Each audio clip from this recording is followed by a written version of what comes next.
नाजरीन, आज की दिलचस्प खबर के लिए चलेंगे अजीजी की तरफ। नाजरीन, खबर यह है कि न्यूज जेम्स बॉन्ड 0092 वजीर आजम की खबर ले आया है। हाय हाय हाय हाय हाय। साबिक निगरान वजीर आजम अनवारुल हक काकड़ साहब ने गंदम स्कैंडल के हवाले से सवाल का जवाब देते हुए कहा है कि वजीर आजम का काम नहीं है कि वो गंदम की पैदावार देखे। तो और किसका काम है ये? मैंने तो आपको शुरू से ही कह दिया था कि ये मुंह से ही चिल्ड्रन स्पेशलिस्ट लगते हैं। हाँ, इस तरह के बच्चों के डॉक्टर होते हैं जो दवाई के साथ साथ बच्चा खिलाने के भी एक्सपर्ट होते हैं।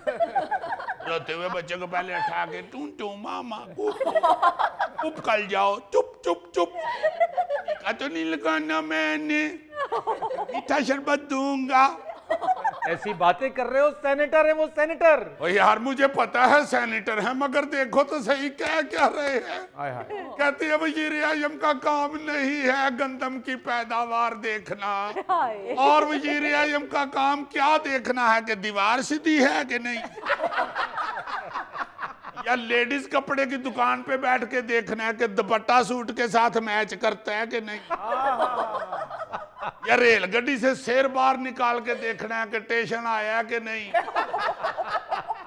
या चिमटे के साथ पराठा उठा के देखना है कि लाल हुआ है कि नहीं, या दादा अबू के कहने पे दौड़ के बाहर जाके देखना है कि बारिश आई है कि नहीं, और अगर बारिश आ गई है तो छत पे जाके देखना है कि बनेरे से कपड़े उतारे हैं कि नहीं, या दूरबीन को आंख लगा के देखना है कि ईद का चांद निकला है कि नहीं। यूर, आप वजीर आजम थे, रोयते हलाल कमेटी के मेंबर नहीं थे। वाह वाह वाह। आप यूं कह लें कि भाई जितनी देर के लिए मैं आया था इतनी देर में और बहुत से वक्त पड़े हुए थे, मैं गंदम को नहीं देख पाया।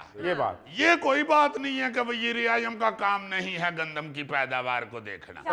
भाई महकमा ज़राअत भी वजीर आजम के अंडर होता है, वो किसी बापडा के एसडीओ के अंडर तो नहीं ना होता। मैं समझता हूँ, जाहिर है माशाल्लाह आप खुद कई दफा ट्रांसफार्मर से करंट खा चुके हैं।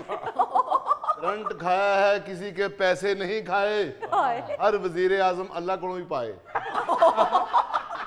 यानी देखे कैसे मजाया बयानात हमारे मुल्क में सामने आते हैं। जैसे वो बयान बड़ा वायरल हुआ था, जब ज्यादा बारिश होती है तो ज्यादा पानी आता है, डिग्री होती है भाਵੇਂ जाली हो या असली हो।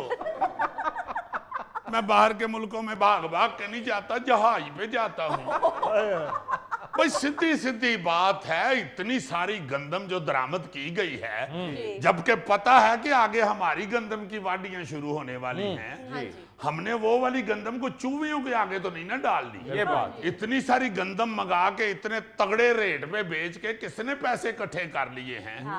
आप उस वक्त वजीर आजम थे, आपके दौर में ये हुआ है, या तो फिर बहुत बड़े किसी तगड़े भाई ने मंगाई है जो आप बताना नहीं चाह रहे, तो वरना तो आपको बताना चाहिए। बल्कि जो मौजूदा हुकूमत है उसको फौरी तौर पे इन्वेस्टिगेशन करनी चाहिए। पूरे मुल्क के किसान बेचारे सर पे हाथ रख के रो रहे हैं। ऐसा गैर जिम्मेदाराना बयान तो ना दें कि वजीर आजम की जिम्मेदारी नहीं है गंदम की पैदावार को देखना।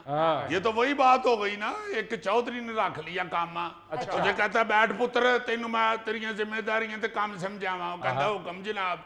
कहता पहली बात तो यह है कि डेरे का ख्याल रखना है, कहता जी इंशाल्लाह।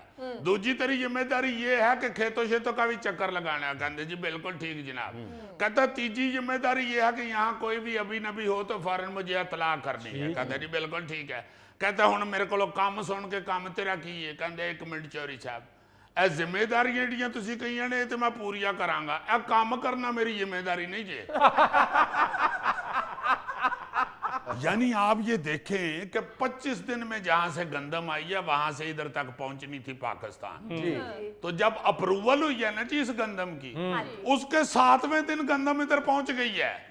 इसका मतलब ये हुआ कि कम से कम को 16-17 दिन पहले से गंदम उधरों टुर पई सी। भाई क्या कर रहे हैं आप, खुदा का खौफ खाएं, खुदा के लिए ये ना करें। आप अगले वजीर आजम को सजेशंस दे रहे हैं, जिम्मेदारियों का एहसास दिला रहे हैं। बिल्कुल। जब आप वजीर आजम थे उस वक्त आपको अपनी जिम्मेदारियों का पता ही नहीं है। क्या कह सकता है बंदा। जी इस पे तो शायर भी सिर्फ यही कहता है ब्रर्र। या फिर मुझे लगता है कि वो जो इनके इलाके का शायर था ना, वो जिसने कहा था वजीर आजम काकड़ साहब पिंजरा पुल बनाओ, वजीर आजम काकड़ साहब पिंजरा पुल बनाओ, वो इनको समझ ये आई है। वजीर आजम काकड़ साहब बारों कनक मंगाओ, वजीर आजम काकड़ साहब बारों कनक मंगाओ, वजीर आजम काकड़ साहब बारों कनक मंगाओ। नाज़रीन यहाँ लेते एक छोटी सी ब्रेक।